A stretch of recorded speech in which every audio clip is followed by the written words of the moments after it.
Hello guys, আশা করি আপনারা সবাই ভালো আছেন। আল্লাহর রহমতে আমরাও অনেক অনেক ভালো আছি। আসসালামু আলাইকুম। এই তো গ্রামের বাড়িতে আসলাম। গ্রামের বাড়িতে এসে দেখি আমার সিম গাছে কিছু সিম ধরেছে। গ্রামের বাড়িতে চুলায় রান্না করব, এর জন্য আমি সিম ভর্তা দিব। সিম ভর্তা আর ইলিশ মাছ আমি লাউ পাতা দিয়ে কেমন করে ভাপা রান্না করি সেটাই আপনাদের সাথে ভিডিওতে শেয়ার করব।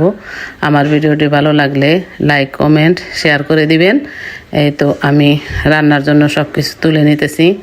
টমেটো ছিল, এখন আমার লাউ পাতা ছিঁড়তেছি, কারণ লাউ পাতা দিয়ে শিল পাটায় মশলা বেটে সেই লাউয়ের পাতার ভিতরে ইলিশ মাছ ভরে ভাইজা রান্না করে খেলে অনেক মজা।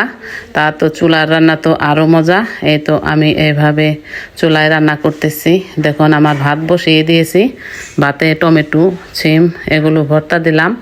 এখন আমি শিল পাটায় মশলাগুলো বেটে নিব। এই সামান্য একটু মশলা, জিরে, একটু আদা রসুন। ইলিশ মাছে এত মশলা আসলে আহামরি মশলা লাগে না। ইলিশ মাছ তো আপনারা জানেন, ইলিশ মাছ এমনিতেই অনেক মজা।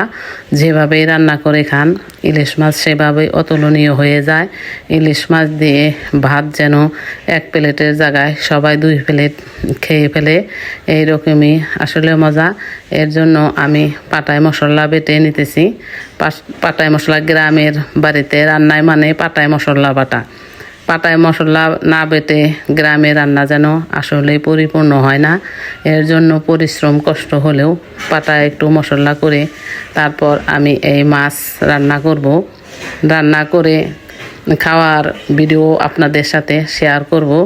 এই তো এইভাবে আমি লাউয়ের পাতার ভিতরে মাছগুলো মাখিয়ে সুন্দরভাবে সব মাছ ভেজে নেব তেলে। আর আমি আজ সরিষার তেলেই এই ইলিশ মাছের ভাপা রান্না করব। এইভাবে দেখেন, এইভাবে পাটায় মশলা আমি সুন্দর করে মাখিয়ে নিতেছি।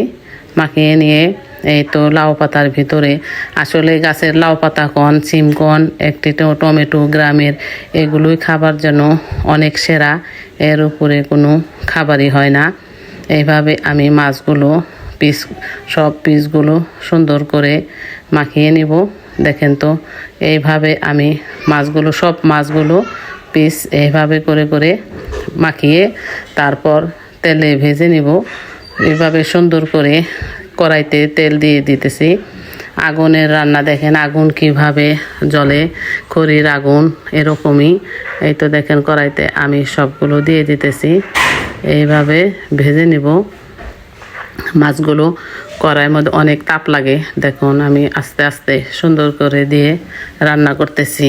আমার রান্না আপনাদের ভালো লাগলে দয়া করে আপনারা কমেন্ট করে জানাবেন, ভালো হলো না মন্দ হলো। আপনাদের কমেন্ট আমরা উত্তর দেওয়ার চেষ্টা করব। এই তো দেখেন এইভাবে একটু ভাপ দিয়ে নিয়ে নিলাম। এই তো আমার রান্না প্রায় হয়ে গেছে। এখন আমি এই তো একটু বিস্কুট খাইতেছি, কারণ অনেক ক্ষুধা লেগেছে। গ্রামের বাড়িতে গিয়ে আমি প্রথমে আসলে অনেক কাজ করেছি, সেগুলো আপনাদের সাথে ভিডিওতে শেয়ার করিনি, শুধু এই রান্নার কাজগুলোই শেয়ার করতেছি। এই কারণে অনেক ক্ষুধা লেগে গেছে, তার জন্য একটু রান্নার সময় বিস্কুট খেয়ে পানি খেয়ে নিলাম। অনেক পরিশ্রম কষ্ট করলে আসলে খুব ক্ষুধা লেগে, আর ভিডিও করার সময় তো অনেক সময় লাগে। এই সময় কখন রান্না হবে, সব কিছু পরিপূর্ণ হবে, তারপরে খাওয়া দাওয়া, তার আগে তো আসলেই অনেক কষ্ট। এইভাবে আমি এখন সব মশলা দিয়ে কষিয়ে নিব। কষিয়ে এইভাবে আমি তারপর সব মশলা দেওয়ার পরে এই ইলিশ মাছগুলো দিয়ে আমি রান্না করব। দেখুন এই যে সব মশলা আমি রেডি করে রেখেছিলাম, সেই মশলাগুলো এখন দিয়ে দিলাম। আসলে গ্রামের বাড়িতে রেগুলার থাকা, তারপর রেগুলার এই চুলার রান্না খাওয়া আসলে অনেক ভালো। কিন্তু এর আগের ভিডিওতেও আমরা বলছি, আমরা গ্রামের বাড়িতে রেগুলার থাকতে পারি না। রেগুলার থাকার আমরা একটা চেষ্টা করতেছি, যেহেতু গ্রামই আসলে ভালো। গ্রামের খাবার, গ্রামের রান্না, গ্রামকে কে ভুলে থাকতে চায়? কেউ না। যে গ্রামকে ভুলে থাকতে চায় সে আসলে মানুষ কীরকম সে নিজেই জানে। আমরা তো ভুলতে পারি না। আমরা তো গ্রামকে আসলে অনেক ভালোবাসি, গ্রামের প্রতি আমাদের অনেক মায়া। কারণ গ্রামে আমাদের শস্য বোনা, শস্য তোলা, শস্য নেওয়া, এই কাজগুলো 12 মাসই লেগে থাকে।